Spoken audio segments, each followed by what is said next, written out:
that's from the ADL. We had Ms. Carolyn Normandin with us on Monday from the ADL, and we had a conversation yesterday where she was concerned about what's transpiring even with the development and conversations that we are having, suggesting that somehow it's becoming too politicized.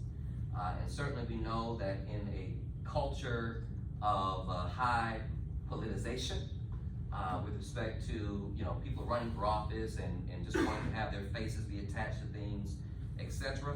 I just want to reiterate that this is not a political agenda. We are here because our kids are dying in the street, and we have too many of our young people who are traumatized, and we need real answers and real solutions. And so this is not a Democratic initiative. This is not a Republican initiative. We understand that our elected officials are the ones that make the decisions, right? Congress decides what's going to go on with the money that all of our taxpayers are providing, right? We have leaders in our Dave Woodward, who texted me this morning and wanted to be here, and I'm expecting him maybe later. But we understand that when our elected officials, regardless of whether they're Democrats or Republicans, they are in seats that translate into real, tangible taxpayer dollars that should be allocated when the community comes together and have solutions that need to be funded. And so I want to be clear that as long as I'm in charge, and right now it seems like I'm in the seat, we're not going to be politicizing anything, and my members know me, I'm the one that called out the foolishness. So we want to ensure that we stay on track and on target and on focus with respect to what it is we're trying to accomplish together so that we can be most effective. And I'm very grateful to have Haley Stevens, who, in just my humble opinion, if she wasn't in the seat, Oakland County is a part of the 11th district. And we've been having conversations about Oakland County, whether the person was a Democrat or a Republican, that person should be here anyway. And that's part of the trap, that it's 24/7 politics, so that therefore we can't do the policy. Exactly. And that's not acceptable. Exactly. And I commend what you're saying, and that is why I'm here, is to be a part of the policy and the solutions and the change. And thank you for creating the space for us to be here, truly. Absolutely, and thank you for understanding your role as a lawmaker, but also to be a part of the community as we decide what policies we need to be effective as we are trying to make change. And so I just wanted to kind of set that tone, and I'm not going to have to address it again. It's been addressed. And so for persons who feel that this is becoming politicized, y'all can be my messengers. Because if I have to address it again, I may not say it as nicely. Yes, you will. My soul system knows me well. So let's get to the agenda, because we have a very short period of time. We got to be out of here by noon. Everyone will have an opportunity to weigh in, but I want to make certain we get to the business. So now that we have set that straight, we are thankful to any other politicians or persons who are in Oakland County, Democrat and Republican. They are invited into these conversations. We're not excluding anyone. And so if we feel that there needs to be greater representation, you all as citizens who elect these persons, you can certainly hold them accountable to ensure that they are part of these conversations. And when they're not, I think we need to also call them out for not being present when we're having these types of very important community conversations. With that, I again want to maybe just dovetail off of the comments of Pastor Robert McCaffrey, who shared his story of how he's gotten involved and the work that he's been doing for 50 years. He's been working and doing transformative work with persons who have been members of gangs, people who have been returning citizens into communities. And he's been able, as he's articulated, to get this population to lay down their weapons and to pick up constructive tools that help in building and rebuilding community.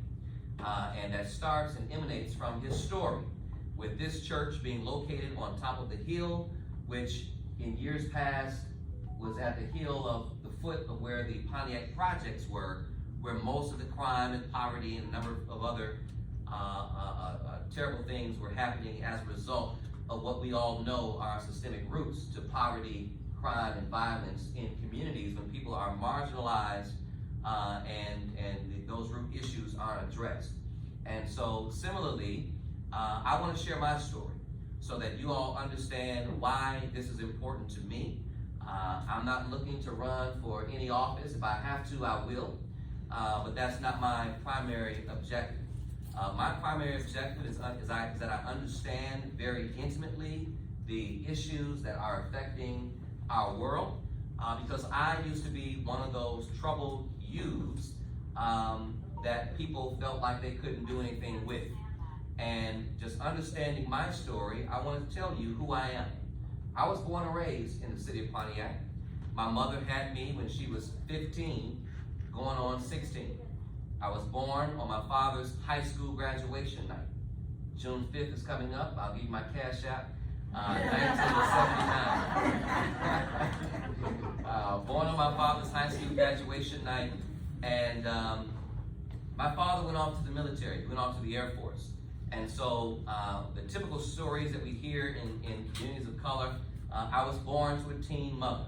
My grandparents, who came from Tylertown, Mississippi, migrated north looking for economic opportunity. They came to Pontiac because my grandfather had a skill in laying asphalt, even though he only reads at a 3rd grade level. I was raised on 2 sides of town here in Pontiac. Because my grandfather had a skill in laying asphalt, actually the owner of Michigan Asphalt, and who's now retired, attributes the success of Michigan Asphalt to my grandfather, who helped him build the company. And while the owner of Michigan Asphalt, who's now retired, is sitting on his retirement millions, my grandfather is living off of $1,100 a month in Social Security because he did not have the business acumen to help to build his company to the place where now, in his golden years of enjoyment, he could be able to sit back as well and enjoy his retirement. But because he made good money back in the day when I was growing up as a kid, I had the opportunity to have a privileged experience of being upper middle class, living in the northern end of Pontiac, the Harrington Hills. My father's side of the family had abstract poverty. And in their abstract poverty, they lived on the east side of Pontiac on a street that was infested with crime and drugs, Prospect Street. And so I learned how to sell drugs, to make drugs, to steal cars and give them to folks, to take them to the chop shop to get the monies. You know, those types of activities are activities that I was exposed to as a child. You need me? Quickly. They can't see me right now, they're in the middle of the meeting. All right, they would wait until noon, that'll be fine. So, I apologize for that. So I understand the polarity of being privileged, but also being in the conditions and the environment that facilitate crime and violence. In addition, my Excuse uncle... me, Reverend Payton, I have an emergency and I need to see you right quick. An emergency for Yes, me? yes. Let me have Reverend Garrison to address it. I can't address it right now. You need to address this. Bren, call the police. If it's that much of an emergency. It's very let them know. important, Reverend. Call 911. This is more important for me than anything right now. Whatever else can be, let the police handle it. Or Reverend Garrison will address it.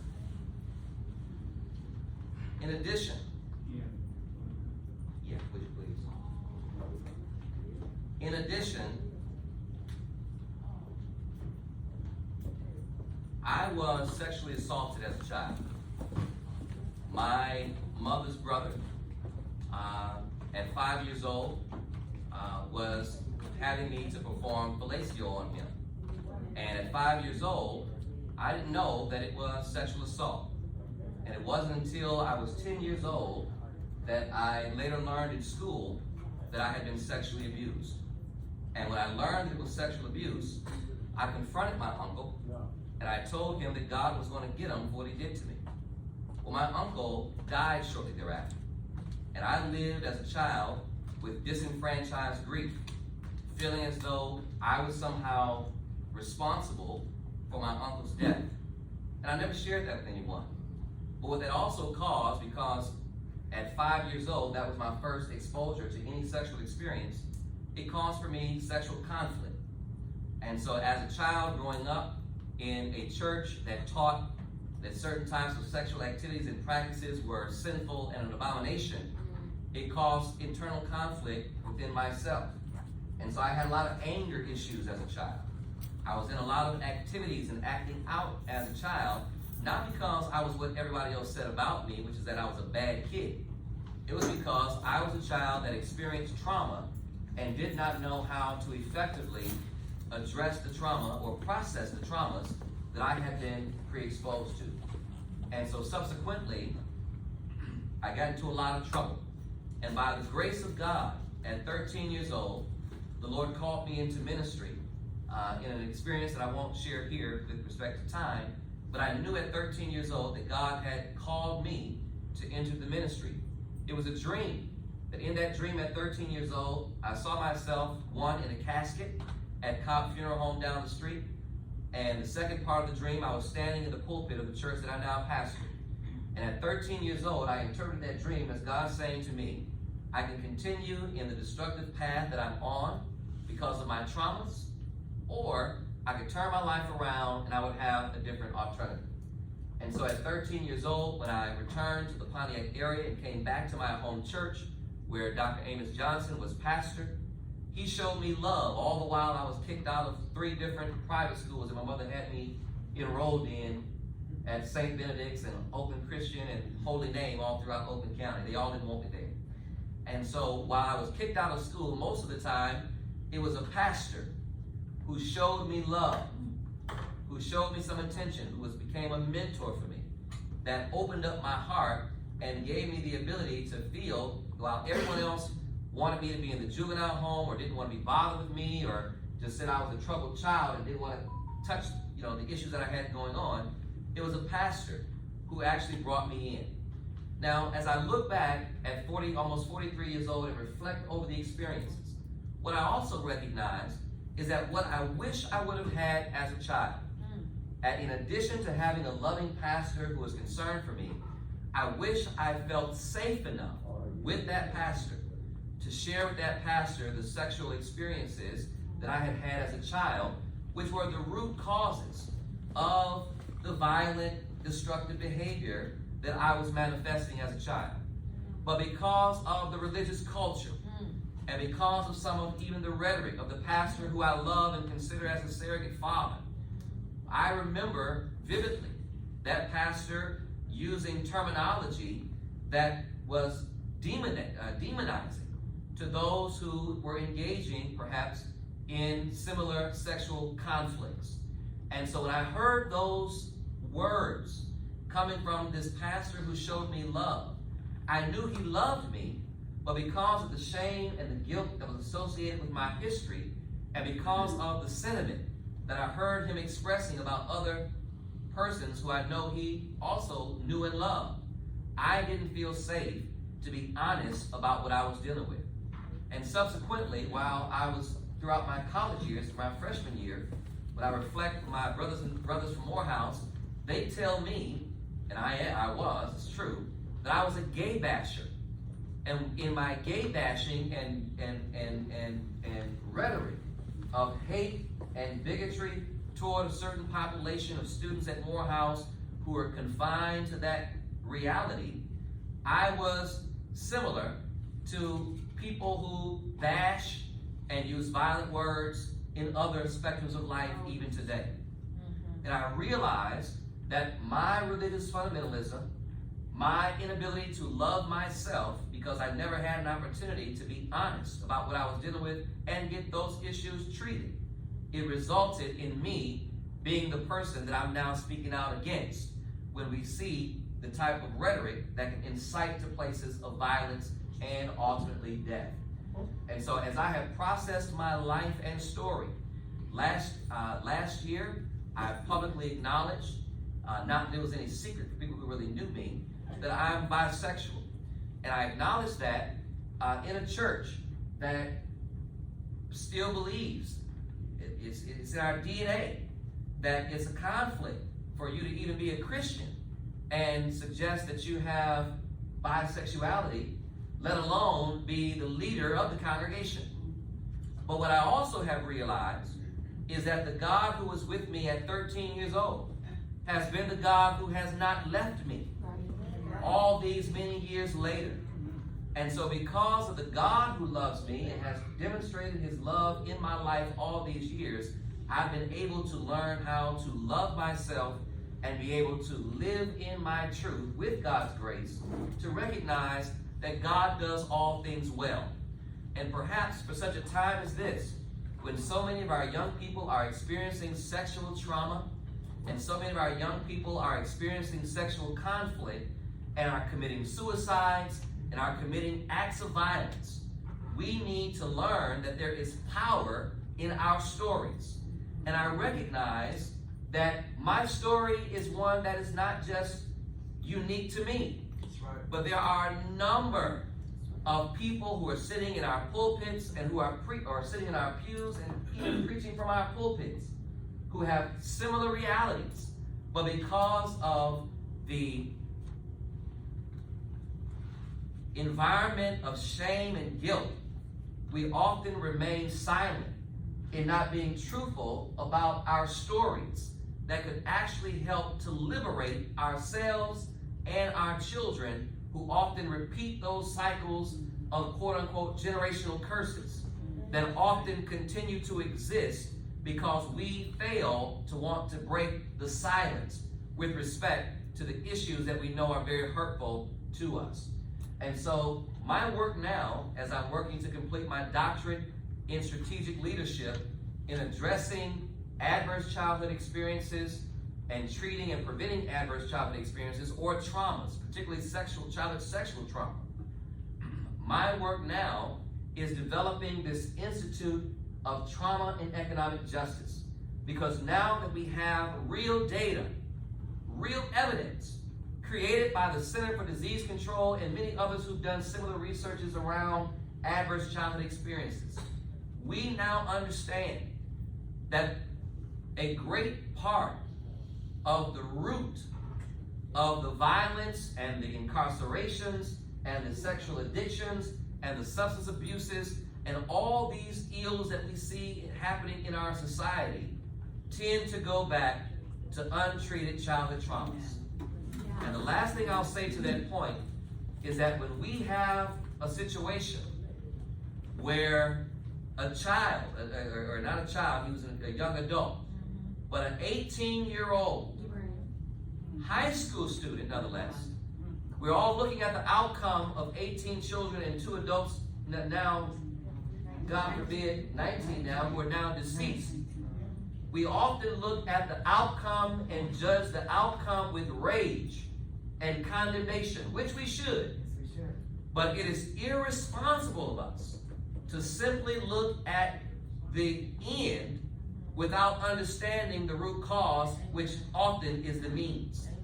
And so we look at the tragedy of this school, this elementary school in Texas. We cannot fail to try to understand what would cause an 18-year-old to kill his grandmother. Whether it's mental illness or whether it's some childhood trauma that has been left unaddressed, that was the root of having this young man kill his grandmother and then proceed to a school to take the lives of 19 children and 2 adults. This is why it is critically important for us to have the community conversations so that we can ensure that the appropriate interventions of behavioral health and service providers are readily and easily accessibly available to our children, and that they are able to break the cultures of silence, because oftentimes our children are forced to remain silent because of parents and families who don't want the family secret told. Right. And the family secrets are often those things that cause us to eat ourselves alive and then have mental illness that results in later in life consequences. And so for me, this matter is critically important, that not only must we address this in Pontiac, but also in Oakland County, because we are seeing this gross escalation of violence and mental illness and hatred and bigotry that is not only happening in our own communities, but now it is rapidly spreading from the East Coast to the West Coast, from Michigan to Florida and Texas, and it has to stop. And so for those who want to suggest that I am politicizing anything, they don't understand that this is personal for me, because it impacts what's happening in the lives of children who I know right now in this town, who are being put out of their homes by their loved ones because of sexual conflict, which causes them then to go into sex trafficking and all other types of situations. And it must stop. And so for me, one of the strategies in addressing this, while we're going to hear from everyone, I personally feel, having studied it, having studied it now and having lived it, that if we can address economic justice, providing the resources to address the root causes of traumas, that is going to be one of the most significant antidotes and prescriptions for the healing that we need to see in many of our communities. And so with that, I'll stop there, and I want to transition so that we can get some updates with respect to some of the activities that we are hearing, and then we can go into some of the real strategies for how we can start having the hard conversations, which I'm grateful to my sister, I call her my soul sister, Brenda Rosenberg, who has developed an extraordinary process for the hard conversations to begin. But then once the hard conversations begin, we need to know the facts of what we are all already doing as we are engaged in this fight, so that instead of y'all fighting NAACP over here, and ADL fighting over here, and this group fighting over here, and that group fighting over there, we can do more together than we could if we're all just sitting in our own silos trying to fight the same fight. So that's what this room is about. And as we continue to gather and have these types of convenings, this is what this is about. And if anyone feels anything differently, then please have them reach out to me directly, and we will engage the mediator, the peace mediator, Brenda, so we can have the hard conversations to hopefully be able to gain a mutual understanding of what this is as we come together. And so with that, I'm going to go now to Roper, and I want to thank Ms. Stephanie Kreider, who was able to connect me with the economic developer? The development director of Roper, who I did have a very pleasant conversation with, a very hopeful conversation with, as they are motivated to addressing the issue that started our gathering, and that is the insightful propaganda that dehumanized the 44th president of the United States of America, an African-American man, President Barack Obama. And so with that, Ms. Stephanie Kreider, if you have any additional updates perhaps from Roper, I know that they've invited us to have a conversation in the future, but if you have any updates, please share with us and take a moment to just speak to the work that you're doing and how you feel you can dovetail in what we're trying to accomplish together. Absolutely, thank you, Pastor. So first with Roper, I did speak with Ms. Carolyn Lett, who is the diversity director at the Roper School, and as Pastor Payton said, Danita, who is overseeing development at Roper. She works to diversify their community. I have a personal relationship with them because I've been an advocate for issues regarding anti-racism in the Bloomfield Hills School District, which is my home district. We saw Roper as really the catalyst to get us going, if I'm quite honest. So when I heard this story, I was very shocked, and reached out to their community to figure out what the heck was going on. They have been, let me take a step back. Carolyn Lett has been very transparent in terms of how they feel as leaders who have been teaching against anti-racism for many years, and she spoke out publicly. I think some of you have probably heard her statements. However, there is a media firm that was hired, and I contacted her and said, I'm very concerned with the message that is coming out from that organization. So I was told, and I shared this on the planning discussion with the team, is that they have a teacher who is from the Asian Pacific Islander community who has told the school that she did get the information from Duke University's website. Because Duke started receiving calls, they removed the information from online. Duke is saying that it wasn't from them, that it was from a student, and they're kind of going back and forth with that. Nonetheless, the teacher did send that information to the Roper School leadership. They saw it, they know it did exist. With that said, for those of you who don't know Roper's history in terms of being founded by individuals who suffered tremendously, under the Nazis, and then to have leadership in the school now who are saying this is not who we stand for, they told me that we could expect a significant announcement that they are going to stand strong and firm and address this matter. And I think that we need to understand as a community, there's a legal aspect to this that needs to be handled first. And so I'm giving them the space and grace to be able to do what they need to do behind the scenes, because they are an institution, so that they can take care of that matter. But I have told them that, be certain that Pastor Payton is a community leader, and we'll be following up, and would like to continue to have the discussions, and so they are very much devoted to continuing to doing that with me. One of the things that was mentioned on the call was that we have a problem not only in this county but across the state.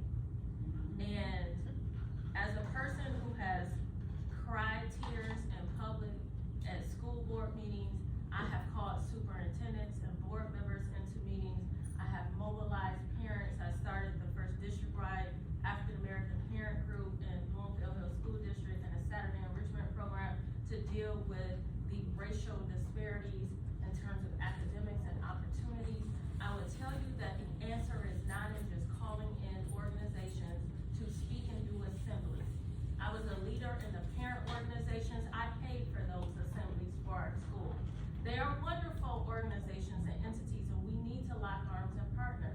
But I would tell you that the breakdown comes in when we come to the table and say, this is what's happening, and they minimize what's happening. And as Tia Marie and Danielle have said multiple times, students are using okay to say, and they are reporting the incidents that then come back to the schools who do nothing. Who's doing nothing? The principals, the administrators, school board members, and the list goes on and on. I removed my children from the Bloomfield Hills School District after not getting bus services for years, because if I put them in my home school, they would be victims of racism, because that's how bad that school was. So I drove my kids to school every day, not receiving transportation, which impacted my financial circumstances as a mother, right? That's what we're dealing with every day in the schools. I called in the ACLU. Mention one thing, so I Yes. can get clarity. Yes. You mentioned Bloomfield. Yes. Hills. Yes. Not West Bloomfield. I currently live in West Bloomfield, but my home school district is But let me say this, Because my kids are, my grandkids In West are Bloomfield. west. so I have a It's- child in West Bloomfield now, and I have to say, it's like night and day. So for those of you who don't know, Bloomfield Hills, Bloomfield Township, and West Bloomfield are three different places. We lump them together. West Bloomfield is a predominantly, minority school population. They have schools of choice. Bloomfield Hills, my kids were either one or two black kids in the school system, Clear. okay, in that classroom. But this is what I would ask and beg of you. Two things. Call your friends, your family, your neighbors, and tell them to show up at the school board meetings. Tell them to go stand before their elected officials and demand that they hold the central office accountable. Because who hires and fires the superintendent? The Board of Education. Who hires the Board of Education? We do. That's right. We put them in office.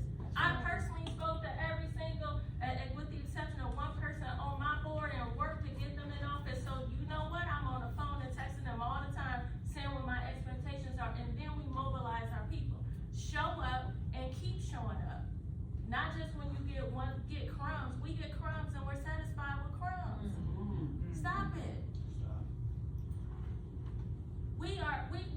We are just as important as everybody else. Demand the changes, That's right. right?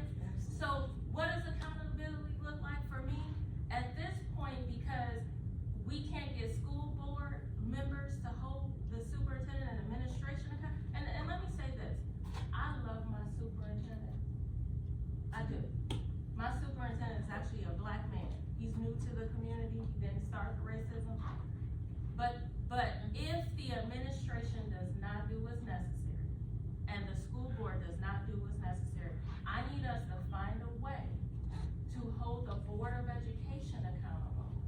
And I need a way to hold our intermediate school district, our ISD Oakland schools accountable.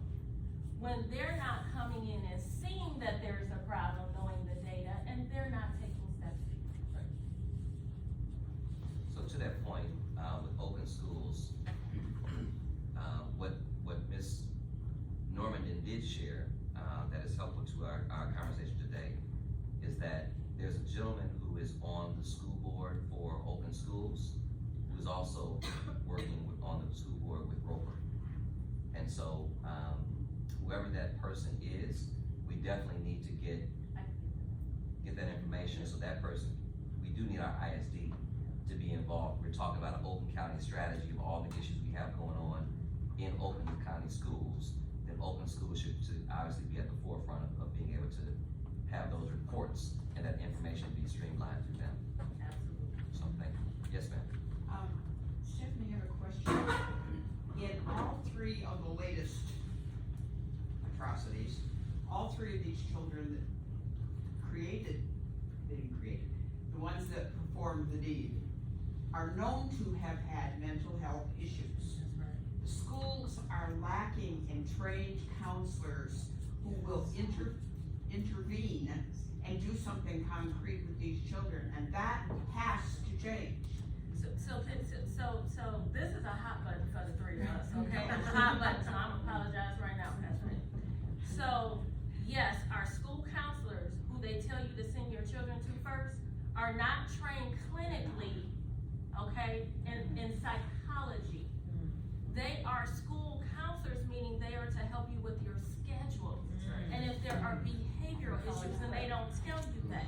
Now, in Bloomfield Hills School District, we not only have the real guidance counselors, we have social workers, we have psychologists, we have everything you can name in Bloomfield Hills because it's Bloomfield Hills, and it still happens. Why? Because when your babies go and they tell the school officials what's happening, from the secretary on down the list, they tell the kids, go back to class.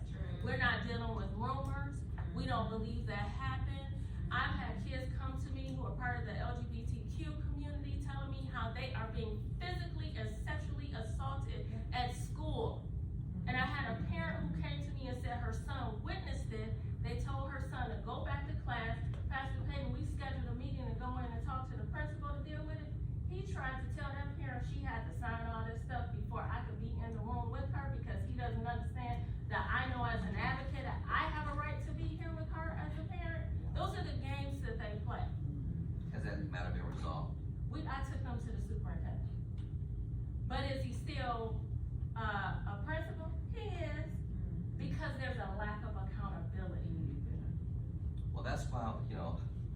think that's something that the NAACP, needs to be made aware of, as well as the ADL. And so when we start talking about, advocacy, it's great that you can be an advocate, but to the extent that we can start having greater agency, also putting eyes on this and shining a light, to these issues, this is why it's gonna be critically important for us to keep these conversations together so that it's more of a coalition that's addressing these issues as opposed to individuals who they wanna overlook. So if I could, I just needed to just respond to Pastor Payton's, remark.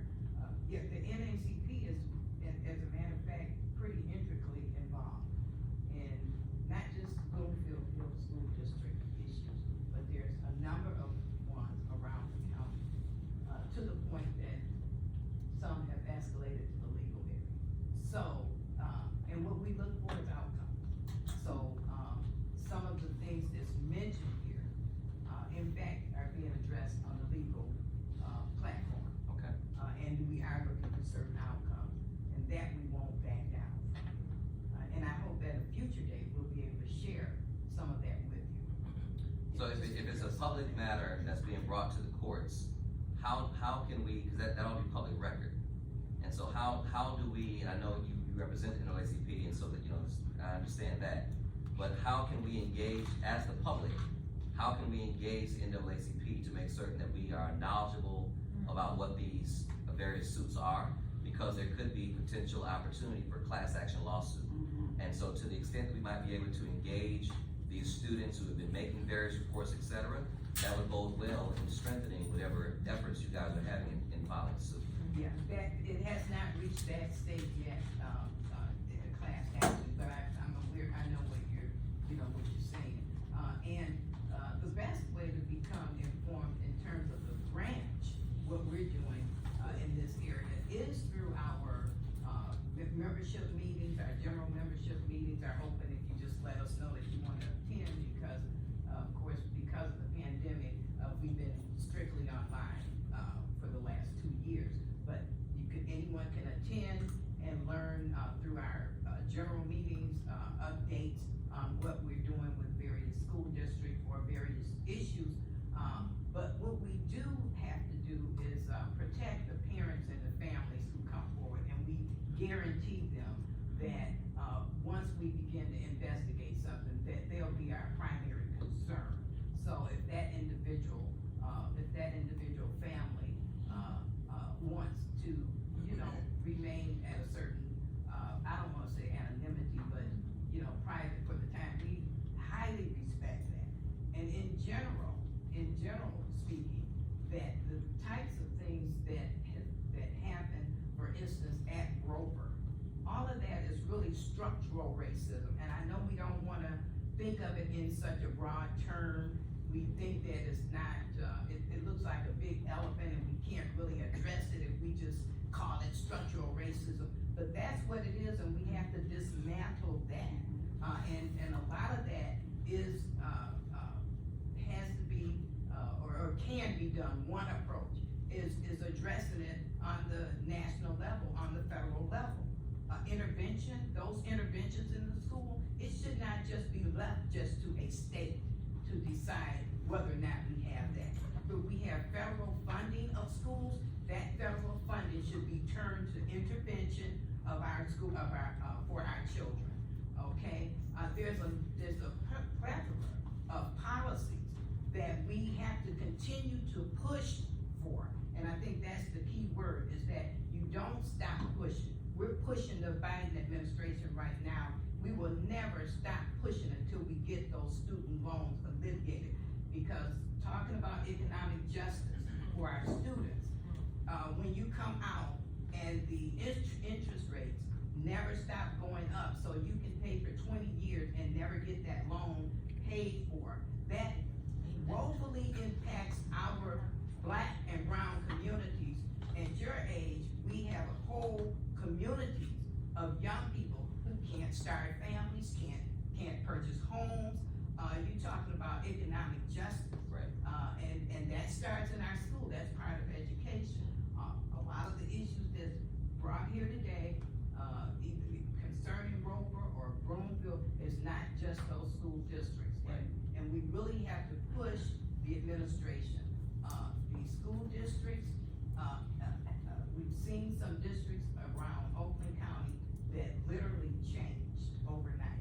Because rather than just begging the school district, the community actually voted in on school board who adhere to their wishes and demands around diversity. So that's another area that we have to lift up our communities in terms of participation in our democracy. We have to make democracy work for us. And if we don't participate, we'll have the school boards that we're talking about. Because we elected Trump as president, we now have to deal with this Supreme Court that we have.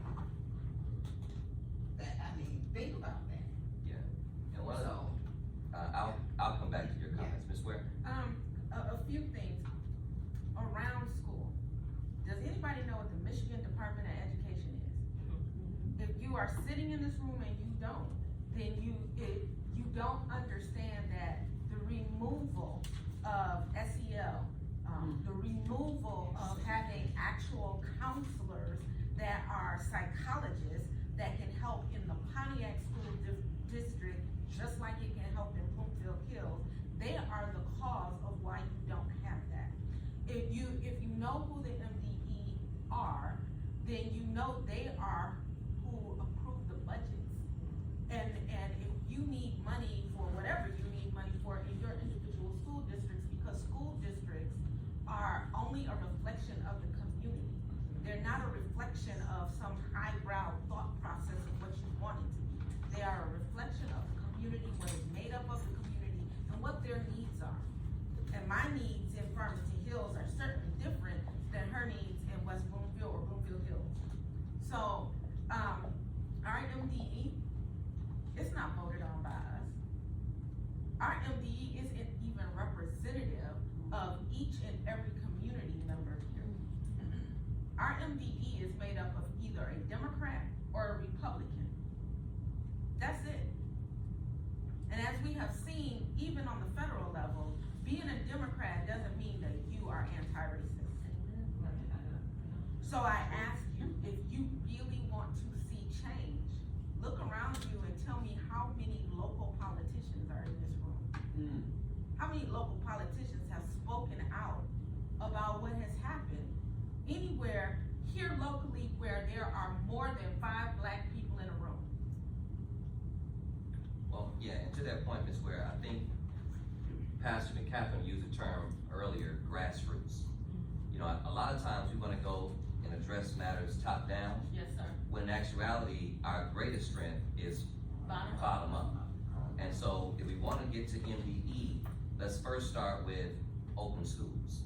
And allow open schools, you know, because one of the questions I would have as far as train, if Bloomfield Hills has all the social workers and everybody lined up, my question is, what schools in Oakland County currently have the best practice as it relates to addressing these types of issues?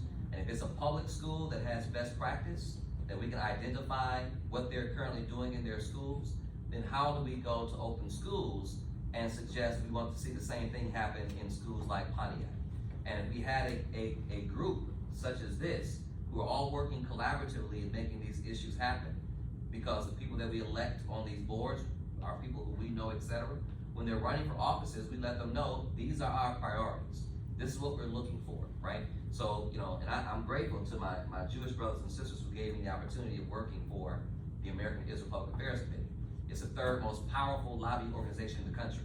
And the first powerful lobby company or lobby organization is AARP. Y'all know AARP. The second one is the NRA. Y'all know the NRA. But the third one is AIPAC. And most people probably don't know about AIPAC because it's a relatively smaller organization. And yet, they are the third most powerful because they know how to get things done with policy, right? And they become a very powerful organization. And because we are forging relationships and we know that the championing civil rights, our history, if we're gonna get Pontiac's or districts like Pontiac to get any hope, we're gonna need the same work that we had when we had the imagery of Martin King and Rabbi Heschel. And our Jewish community have a wonderful model, and I've worked for them, and I used to be a regional executive. So when it comes to understanding how to get things done, I've been behind that iron curtain, and I actually know how to do it. And so to the extent that we can start having the conversations about holding our local folks more accountable, this is how we start that strategy.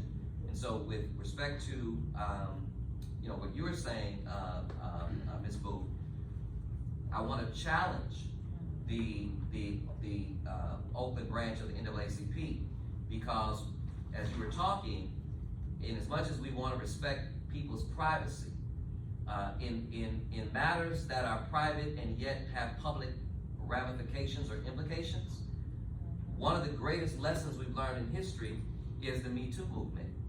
That these were private situations of people who had very personal interactions of injustices that occurred in their personal lives, but as they broke the silence, then this one was able to come and say, me too.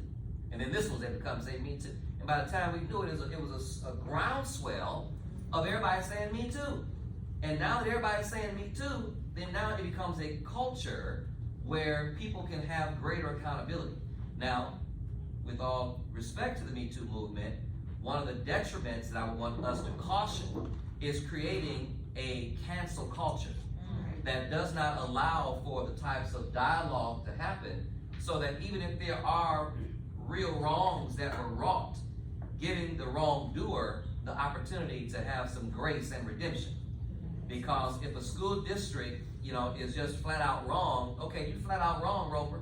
But if you're willing to come out and sit down and have a conversation for a forward path, or we can create a new possibility together, then I think that's a grace that's worthy of being extended, because now who knows what opportunities may be able to develop as a result of an olive branch having been extended to the person who created the offense.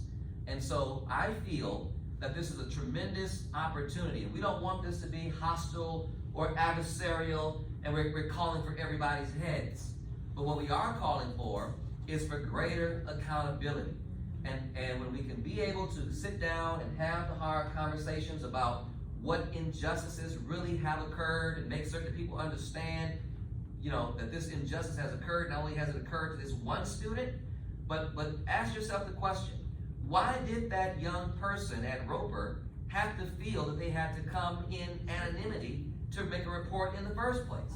What does it say about a culture where our children don't feel safe to make reports? So if we can then be able to say, well, just hypothetically speaking, NAACP, a person came to us, and because they brought it to us, because they knew that they might have a greater recourse in getting this addressed through the NAACP instead of going to the guidance counselor or to the principal, but that person knew they had an agency out there. Or how many of our young people actually know they have that agency, right? But if there were an opportunity where people who are more knowledgeable, who could go, people like me can't go to everybody have meetings. They want to be here, they can't come, right? We're all busy. But to the extent that there could be a website where transparency could be brought, so that we know that we're having things going on, then I can say to Vanessa, can you go to the NAACP's website and see what they're currently working on? Can you go to the ADL and see what they're currently working on? Is there any synergy where we might be able to say, hey, we recognize you're working on this, and we got about 600 more kids, because Tia Marie has told us about all these other schools that got the same situation going on, and these kids are 600 kids who have staged walkouts and protests, who are motivated to getting their voices heard. But if we don't have that conduit of opportunity where people know that there is good work that's advocating issues that concern the privacy of the person you're dealing with, but also have broader implications of a wider resource of young people who have the same issue, then now that becomes a real class action lawsuit that, in addition to giving us some redress financially, right, we want to look at some strategies that your district is going to employ as a result of this tension and pressure that's now being brought on you, where you have to figure out what's going to be the process when a child comes with any complaint who's gonna be investigated? And if it's not being investigated, who do I don't wanna have to call 50 different people at the school to get an answer. There's Who's a the deeper, person? darker piece to this, and Go I ahead. gotta interrupt you. Yep. Because I was a former high school and college teacher, and in both situations, we were told if we had a child that we considered that was in trouble, and we went to the administration, we were told we don't want that to get out into the public sector. So try to deal with it. A, you don't have time to deal with it. B, you don't have the resources or most of the time, the training to deal with it.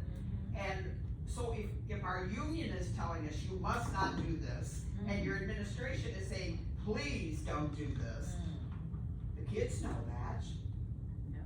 So they can't come up to us, where are they gonna go? Right. But nobody talks about the fact that teachers are barred, they can't do it. Well, let me just interject this for a moment. Some of the issues that people have are straight up civil rights issues. And they don't have to, even though they want to, they come to the NACP because that's who you think of.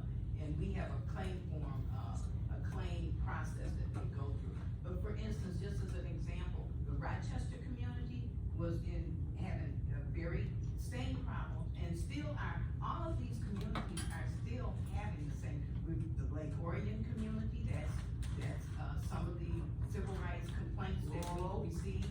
And of course, they also take those civil rights complaints to the Michigan Department of Civil Rights as well. And not only that, but those families, when it comes to individual families, they may even obtain outside legal.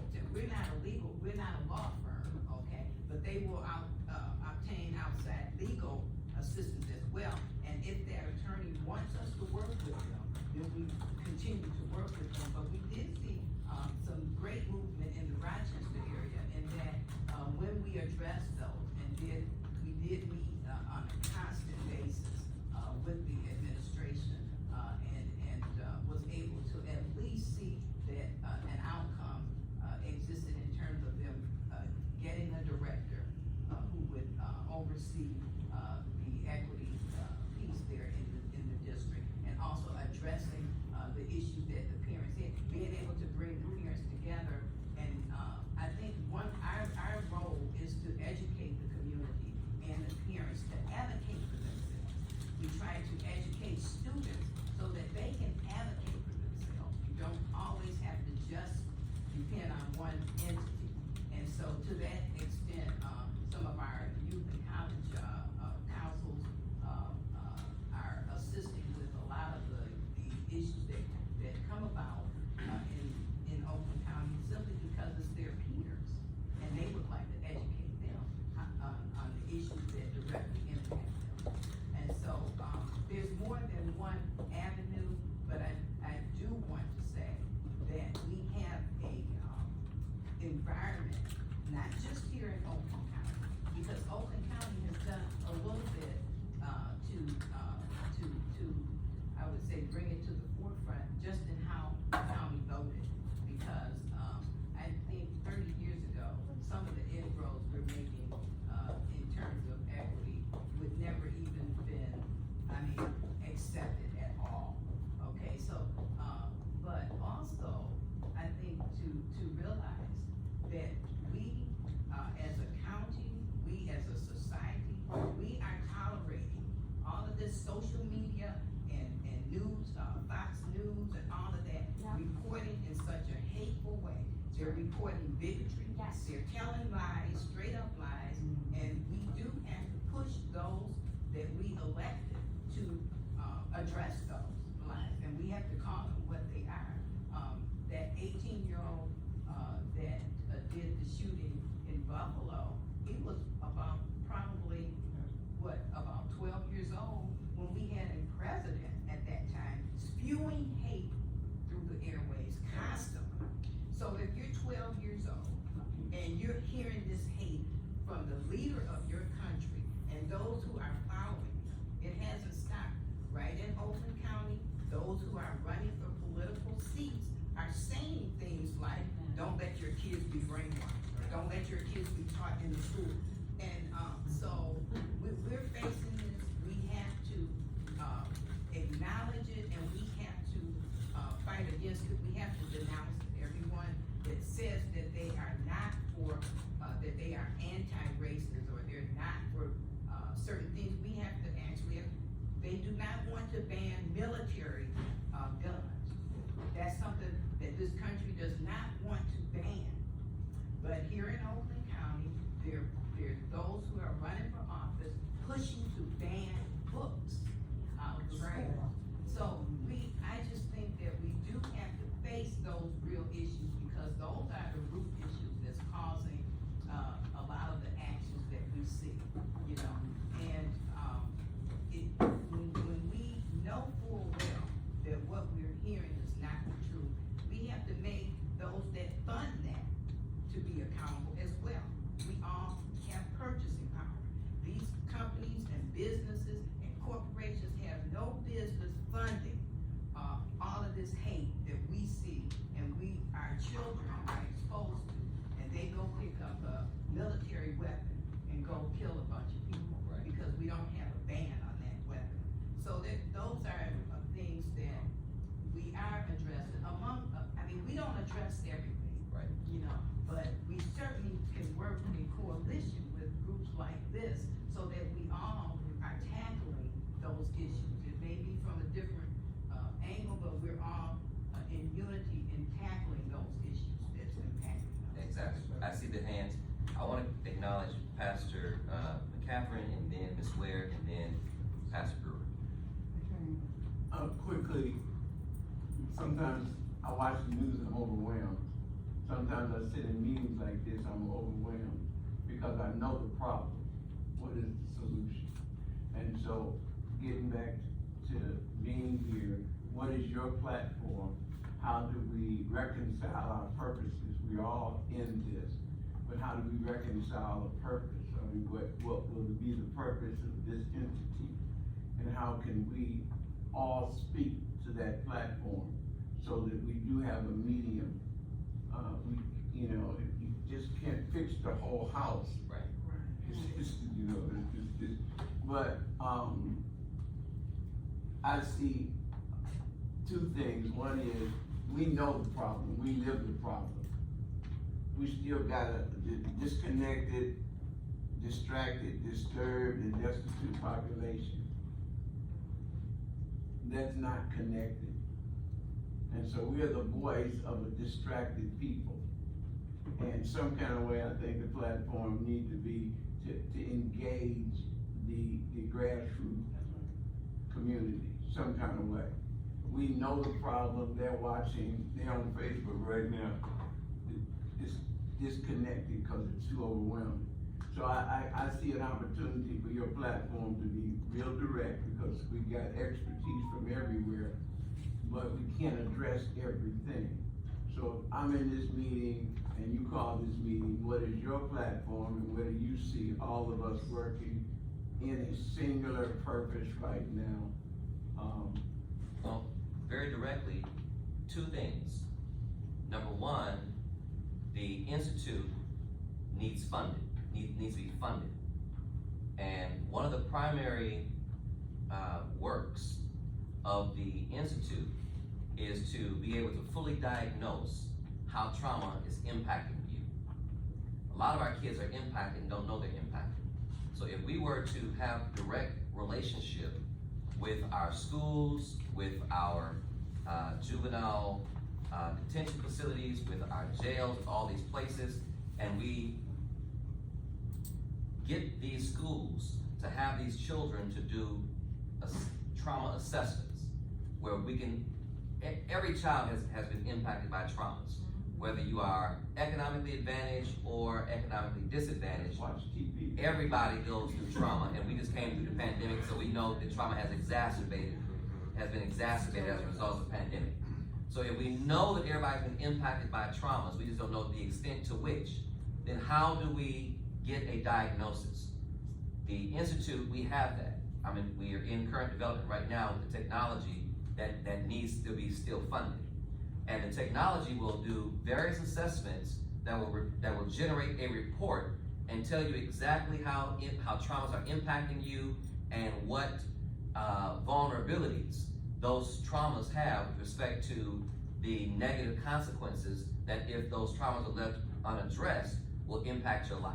And that's Now, the platform. that's part of it. Okay. So once that assessment is done, then just like you go to the hospital and you have an issue, they do a diagnosis. When you know that something has been now diagnosed, then you know very specifically what types of treatment you need or treatment plan you need to be on. And so part of what the Institute does is not only does it does the assessments, but it then does direct connection with the behavioral health support services that you need in order to start getting the mental behavioral health that you need in that situation. In addition to one of the strategies to treating ACEs, or adverse childhood experiences, is something that is now being termed as PCEs, which stand for positive childhood experiences. The positive childhood experiences are programs that already exist, that are evidence-based programs that provide quality substantive programming to mitigate the traumas that kids endure. So whether that's, going to Project Excel, or whether that's going to the Ubuntu program that Pastor Catherine offers, or whether that's being a part of the Girl Scouts, or whether that's being a part of any reputable program that oftentimes churches and faith communities already have these existing programs. So I tend to say that with respect to the second part of that, it's almost kind of how Jeff Bezos built Amazon, right? He didn't just build a company just out of nowhere. He used an already existing infrastructure that was already in place, connected the dots, and is now accessible through technology. Anything you want, you can click on your Amazon app and it streamlines you to then now it's delivered at your door. Well, when you think about trauma in that way, there's already an existing infrastructure of support services and programs and activities that treat traumas. Oftentimes, kids either don't know about them or they don't have the financial capacity to be able to pay for those types of programs. And so what the Institute of Trauma and Economic Justice does, it says, hey, we know what the problem is, we know where you get the behavioral health support in your community who wants to be able to provide this service, and we also are partnered with all of these different agencies that want to give you access to alleviate these traumas that you may not be able to afford, you may not know about, etc. And it helps to build holistic children in that type of way, right? So that's the first piece. The second piece is what we're referencing now, is with what Cameron and I are talking about.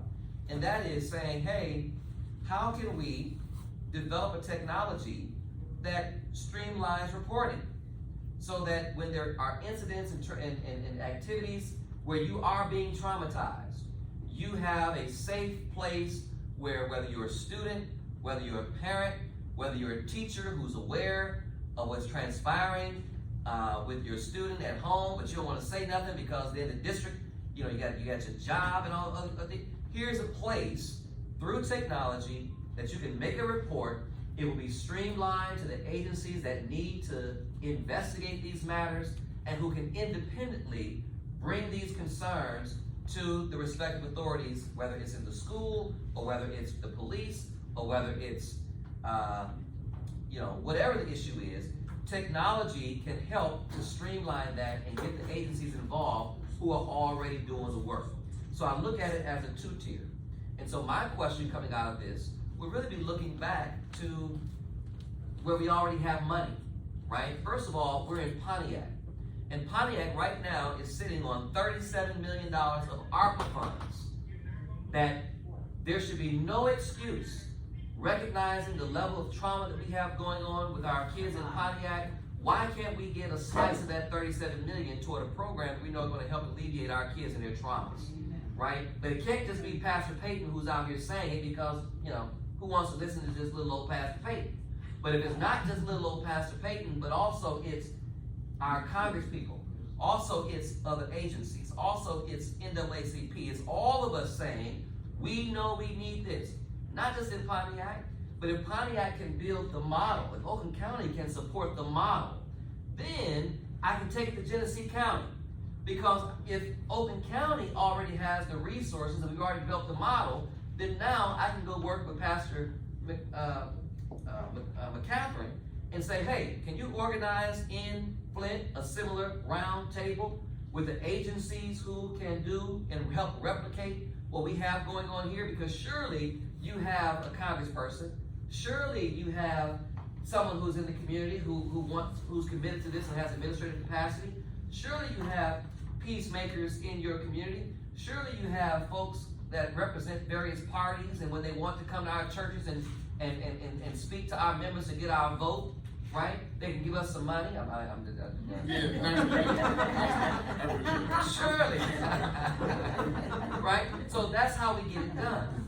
And so if we're all in Oakland County, and nothing happens in Lansing that doesn't come through Oakland County first. And if we all recognize the power of Oakland County that talks about, Oakland County leads the way, then let's make Oakland County lead the way. And say, yeah. Let's say Oakland County lead the way. Lead the way by helping us to create the model. And then the model, what does it do to the child? Reduce the acts of violence. It treats their traumas by getting them the resources that they need, and it helps to prevent any additional traumas that may be occurring. Because if I'm at home and I got a situation going on that I feel like I can't get out of, if I know I have an independent agency that I can make a report to, that right now my name's not going to be exposed, but we've already done the due diligence to ensure that it's a legitimate, credible report that's being made, and we have the agencies who can follow up with these reports and further investigate them to uncover the truth of what's really happening in a very discreet manner, then now we have opportunity to start addressing and saving these kids And that who don't should have. avoid what happened yesterday. If we can identify the kids, the perpetrators, the trauma that produces the It starts a healing process. Exactly. It's a healing process that will eliminate or help to reduce the depression, the low self-esteem, being able to address bullying and how to feel about, what you're being attacked with. So it's a healing process to start. Yeah, it's the use cases.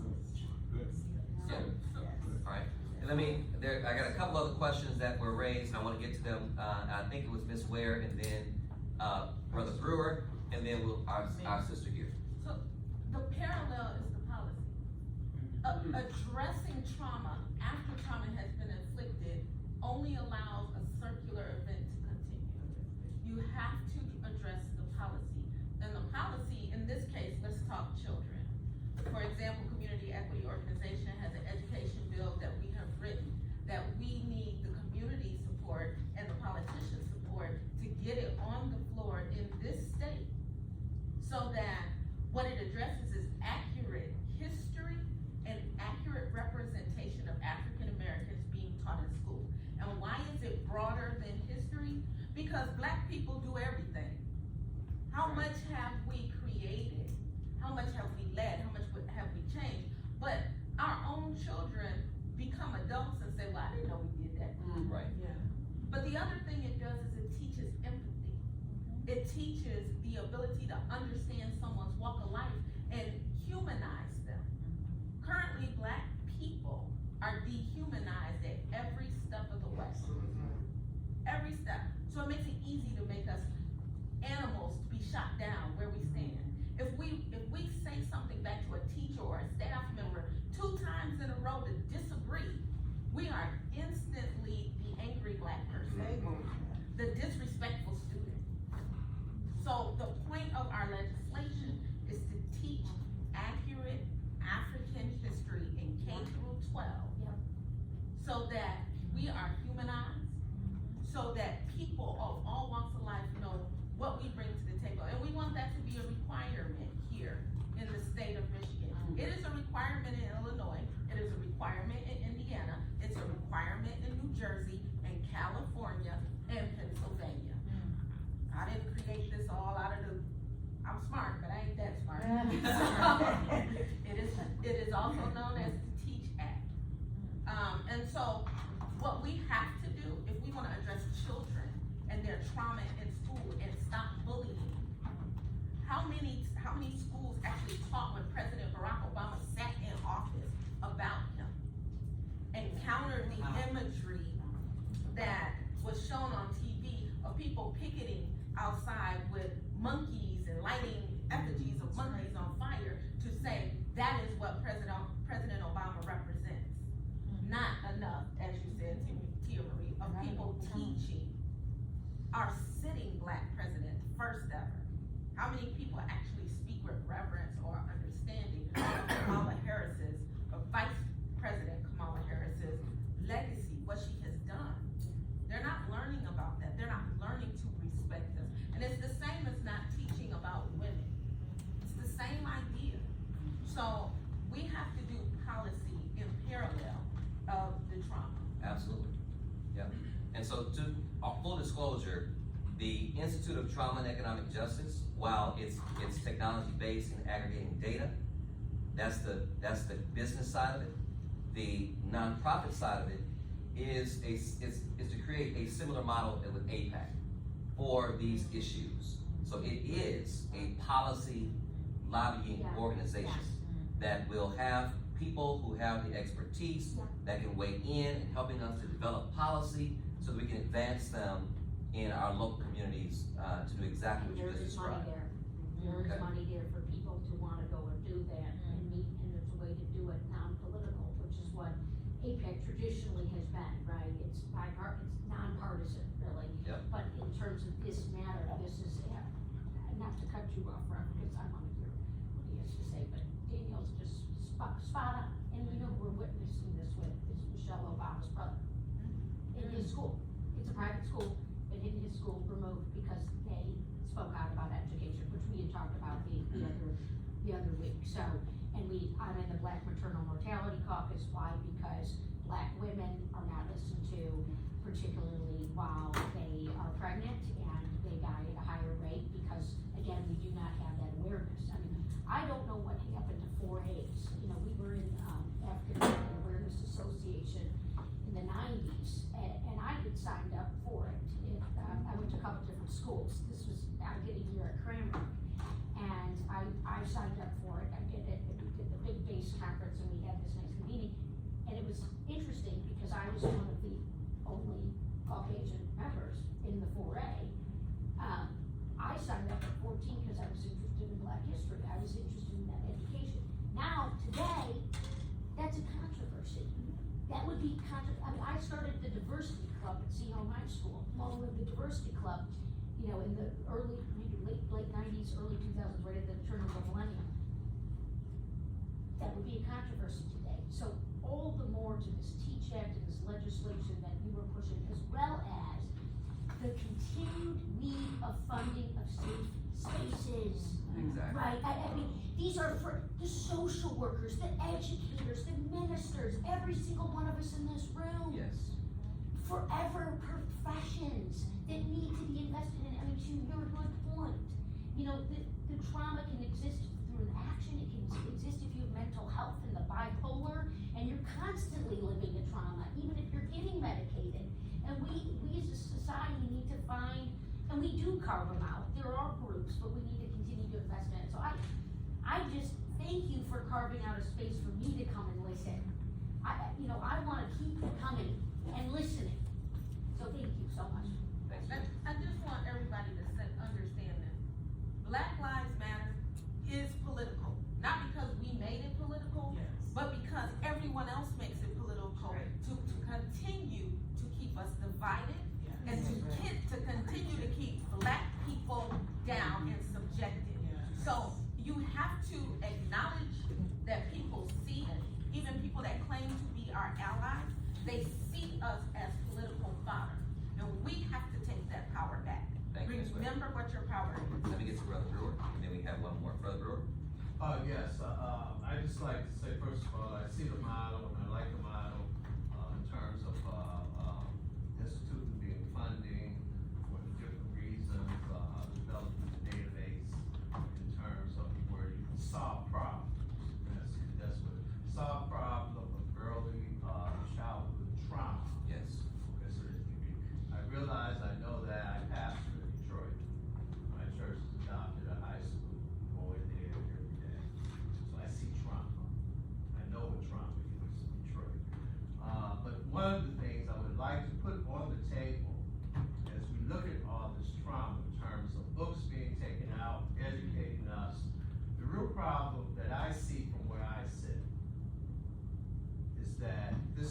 about counsel the white man.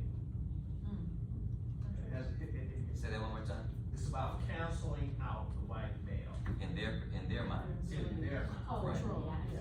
It had nothing to do. I was, But the nature of it. The replacement theory. yeah, I wake up every morning protecting, thinking about my kids. I have no dream of canceling out the white male. Right. Based on that premise, it's all about that the white male is becoming the minority. We gotta keep power.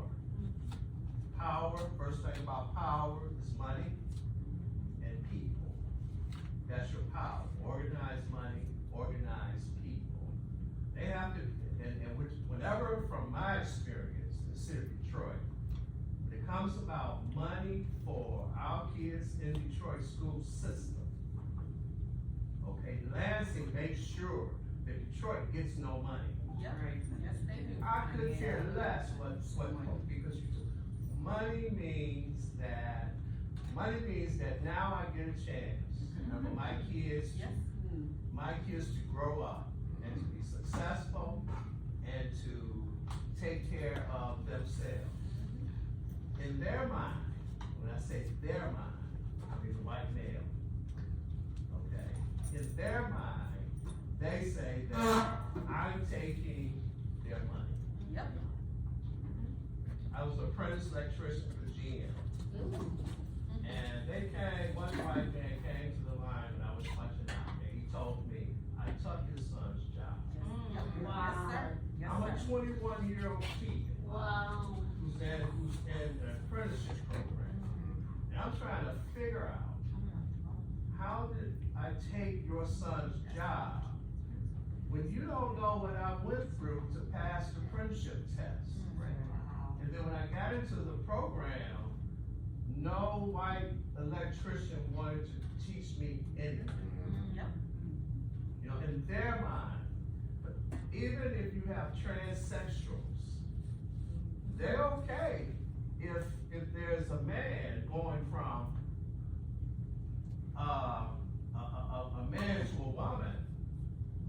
They got issues. But the white woman is going from a woman to a man because that eliminates their sons being born. And so it cancels them out. All the politics in Washington, you never hear them rapping about the Kardashian man, Bruce Jenner. But you let a woman that wants to go from a woman to a man, then abortion is all connected. The abortion issue is about you cannot eliminate the white boy. He's allowed to, in raw oak, he's allowed to just go off on teachers and do everything he has to do, and he's just slapped on the hand because they encourage this white boy to be in leadership. And I just wanted to just throw that on the table. And I'm not saying I'm right. This is my observation. Yeah. And what we're gonna do, and I'm so glad you brought that up as the interfaith chairman of the committee, because one of the things that we wanna do, and I wanna talk about it in a moment, but this type of an awareness, I think if we had an interfaith council that was sensitive to the issues that you described with respect to sex and sexuality and gender and hate and all these other types of things that we know are existing.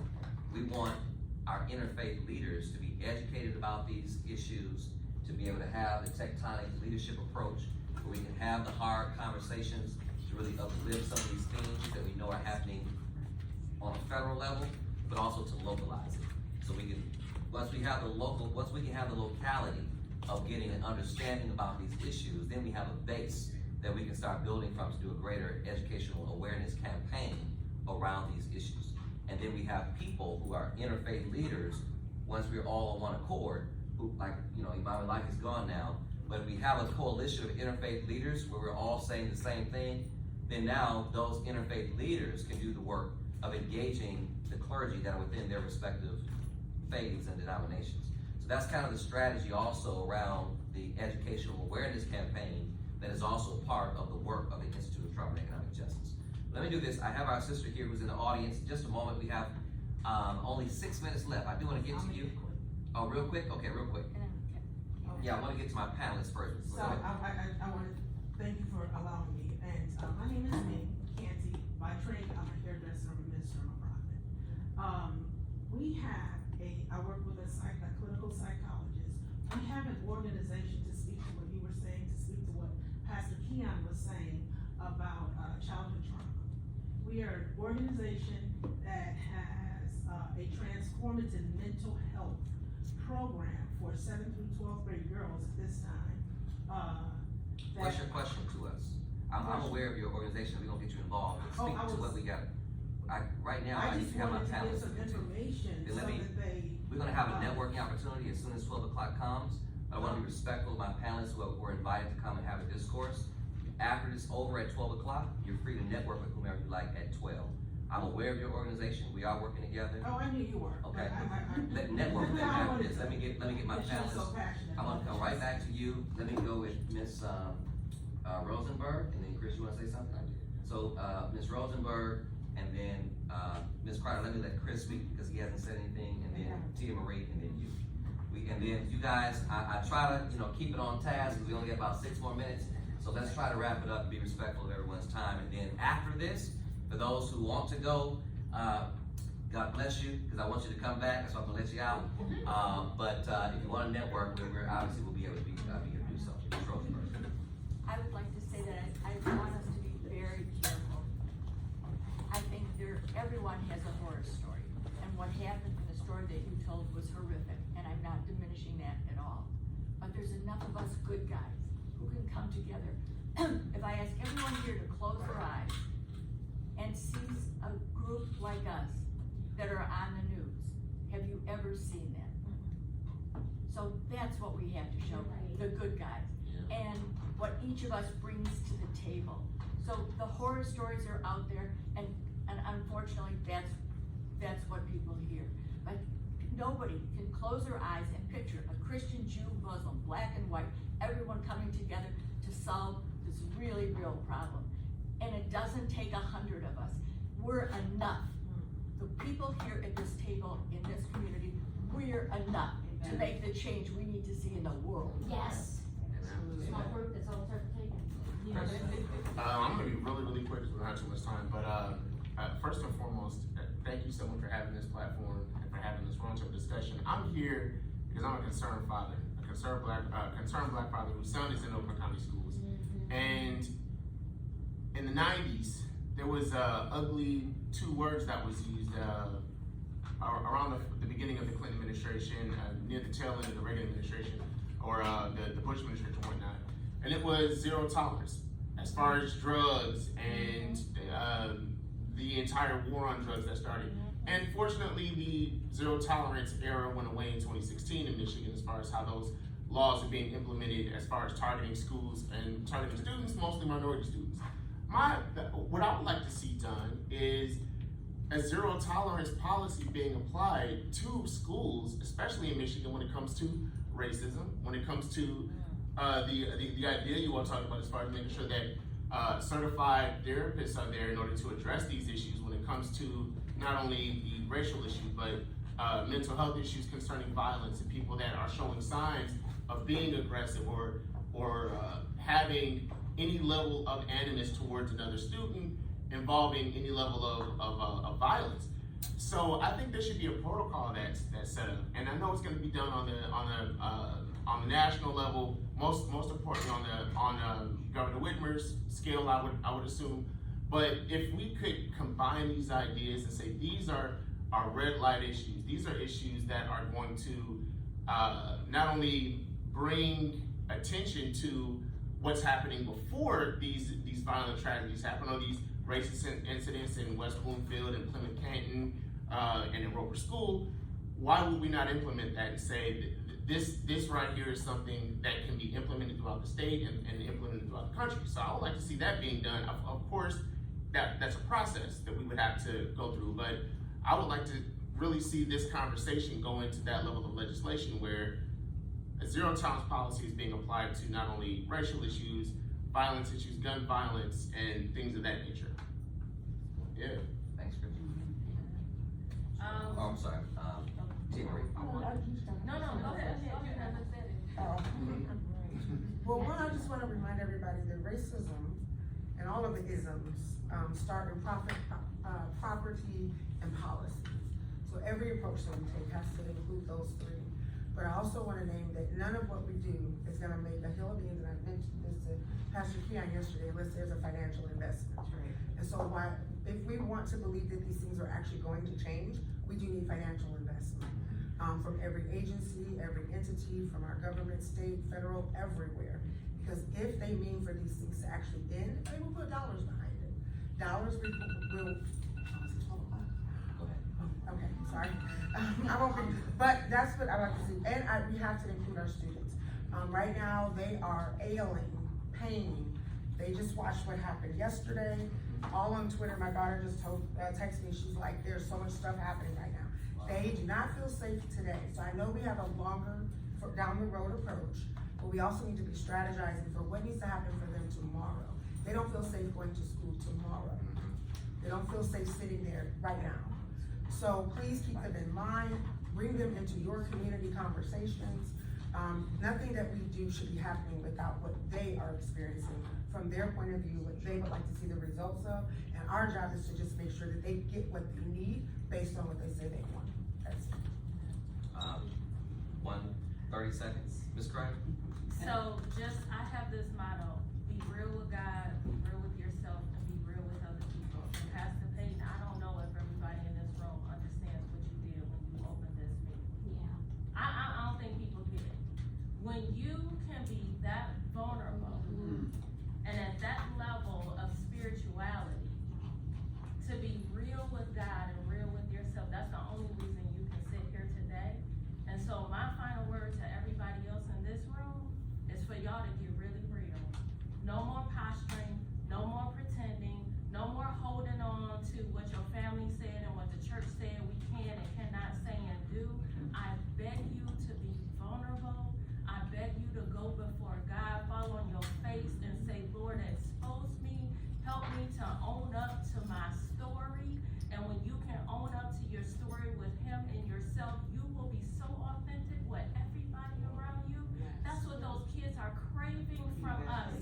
They are begging us to keep it real. And when we have administrators who can be that vulnerable, Pastor Payne, they won't have to get fired. They can be vulnerable with the kids and say, I understand you and I have empathy and let's go make some changes right now. But we first have to do what you did and you modeled for us today. We remember that God did not create denominations, man did. It was never intended that we would be little sects. Well, just so you know, the foundational scripture, because I am a man of God and everything I do emanates from Him. The foundational scripture for the Institute is Revelations chapter 12, which talks about how they overcame Satan by the blood of the Lamb, which covers all of our sin, right? And by the word of their testimony.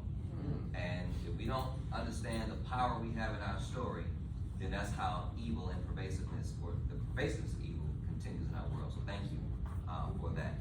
Let me just say this real fast. Next steps, because I'm very motivated. I'm a doer. I don't like talking because I don't like my time being wasted. I could be on an island somewhere right now if I wanted to be. So I'm here, so I'm doing the work. And because I'm serious about the work, I'm serious about getting it done. So next steps, we want support for INTEJ. So we want to schedule a meeting for Wednesday, June the 8th to be a follow-up meeting. What we want to happen on June the 8th, Congressman Levin and Congressman Stevens, we want, and Brenda, we want a conversation about private and public dollars to support the vision for what we need to have accomplished. And so on that day, the people who we want to specifically invite are the mayor of the city of Pontiac, the city council president, the county executive, the board of commissioners president, as well as Ms. Markham, who chairs the finance committee for the Oakland County Commissioners, We want to have representation from the state, whoever we feel will be the most appropriate person to give us some guidance on who we should really have here, who can make some things happen. And then, obviously, we recognize that our members of Congress do have pots of money where they can do direct contributions. And so with respect to whatever budget may be left, I don't know, that may be in the discretionary budgets of the 11th district or the 9th district, do some homework, some research, and come back motivated to figure out what we can do to get some real dollars streamlined into this opportunity. And that's exactly the approach. That's exactly. Yeah, corporate, And, yeah. charitable giving, that is the exact approach, right? That is the most successful approach. It's flat government. It is taking all levels of government, saying we're not gonna pass the football around. We have obviously defined the problem. We've even defined the solution. And I think that's a great next step. And certainly, we also are really benefited in the last fight having Congresswoman Lawrence in office. What day is the 8th? Wednesday. Okay, we are in session that day, we are voting, doesn't mean you can't do it. We Okay. can send people Well, here. let me do this. Let me send a doodle. So here's what's happening. On June 1st, No, you guys need to be. yeah, you guys need to be here. We'll make it happen where you guys can be here. So, What they we'll- do is they cram us in June and July, because, we get the August recess, the August work period. well, if you can have someone who can speak on your behalf, Yeah. because you already, And if we get the Zoom function going, because sometimes we're in Exactly. DC, we're doing committee vote, but we can Zoom, it's like, this is seriously beautiful technology. So, we can do it, and I have people, I have a chief of staff, we have an office set up that does that, so we can fire on all cylinders, because what we can't do is not follow up. And I think you got a good cadence here going past her, and we're all hands on deck. And are you with Brenda Lawrence sometimes, or? I'm not, I know her Yeah. better, but. Cause we should get her office here too, okay. just to get, she's obviously retiring at the end of the year, but she is not retired yet. Right. And she is really also firing Well, on all that's, cylinders so now. would you help us with that? All right, so we know what the next steps are. I did see, I wanted to tap into, did Cam leave? So we want Cam to give us some guidance on a budget. And we want, before the June 8th meeting, I wanna plan a budget meeting. I already have a budget for Pontiac, and actually I have a tri-city budget for Pontiac, Flint, and Detroit. But for Pontiac being the model Oakland County, for those who wanna be a part of a budget planning meeting, where some of the thoughts and ideas that we've talked about with respect to the technology that he may have, or any other ideas that may inform the budget, you wanna be a part of helping us to see what that is, and you may have some ideas. Please see me after this meeting with respect to that, so we can set a date and we can talk about what the budget should look like. And then, so the next step is that date, June the 8th. All the folks that I just mentioned, we'll deal with the technologies that need to be paid for. And then the last next step, Pastor Brewer, is we want to develop in Oakland County an interfaith council. And so if we can start maybe having some conversation and dialogue, utilizing your expertise. This is the Council of Baptist Pastors of Detroit and Vicinity. We are the Vicinity. And so as we are the Vicinity, if you can give us some guidance with respect to developing that interfaith council here, that would be most helpful to me, and we can start getting pastors together and other faith leaders to talk about what we need to have moving forward. So those are the next steps. I'll take 2 quick questions. I see one hand raised and then possibly another, and then we're gonna shut it down. I just wanted to say, as a former grant writer, I know there's federal monies out there to help us, and I would be happy to start working on grants for you. Wonderful. I got first. Yeah, let Miss Taylor hasn't said anything, and then I'll come, go ahead, Miss Taylor. Real fast, let's go. So, first I want to thank you because we have had this conversation numerous times. So, Senator Jeremy Moss will be good to help us, and he's willing to come forward to the table. Okay, And and we need also- Brenda Carter, and we need Baylor. I said, our governor, a copy of our paperwork already yesterday, so I can try to get her aboard. I'm gonna say tonight, but the more people we have talking to her, the better. All right, That's right. No, I just wanted to leave with everybody here, and those that's on Zoom, that all the things that we talk about is wonderful and great, but electoral politics is a necessary tool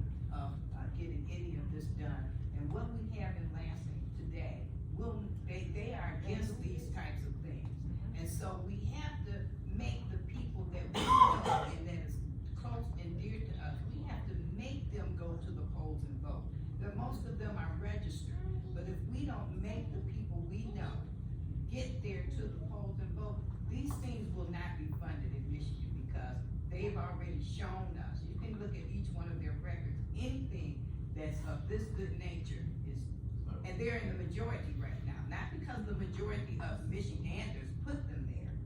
Okay, so we need to be aware of that and let that, you know, walk with us in our day. Like, people don't like politics, I get that, but electoral politics is part of getting this kind of thing done, and that's a fact, so. All right, thank you. Well, thank you, everyone. 2 great books I want to highly recommend to each of you, just for your own personal edification and understanding what's happening in our world today. If you have not yet checked them out, this is an excellent book, White Too Long, written by a young white male who grew up in the church, now leads a research institute, and talks about the legacy of white supremacy in American Christianity. It's by Robert P. Jones, White Too Long. The second book that I want to encourage you to check out is the 1619 Project. If you haven't yet had an opportunity to read it, please do so. See Ms. Vanessa Harris after this meeting, because there are groups that are convening, doing group book studies on the 1619 Project. We'd love for you guys to be a part of that. With that, thank you so very much. I'm over my time, but I appreciate you all I'd immensely. like to be on that budget, committee. I gotta get downtown Detroit. We have a group of high school kids in Detroit and the Jewish high school. And they did a tour of the Holocaust Museum this morning, and now they're heading to African American. And so I'm working on that. And so I missed the Jewish Holocaust, because I had to be here. And now I gotta get to Detroit. Anytime you wanna go, I'll personally take you. Thank you. All right.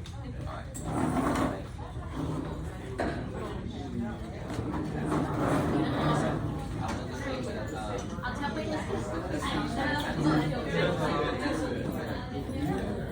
All the people who want to be a part of that, and then we'll just say that we're.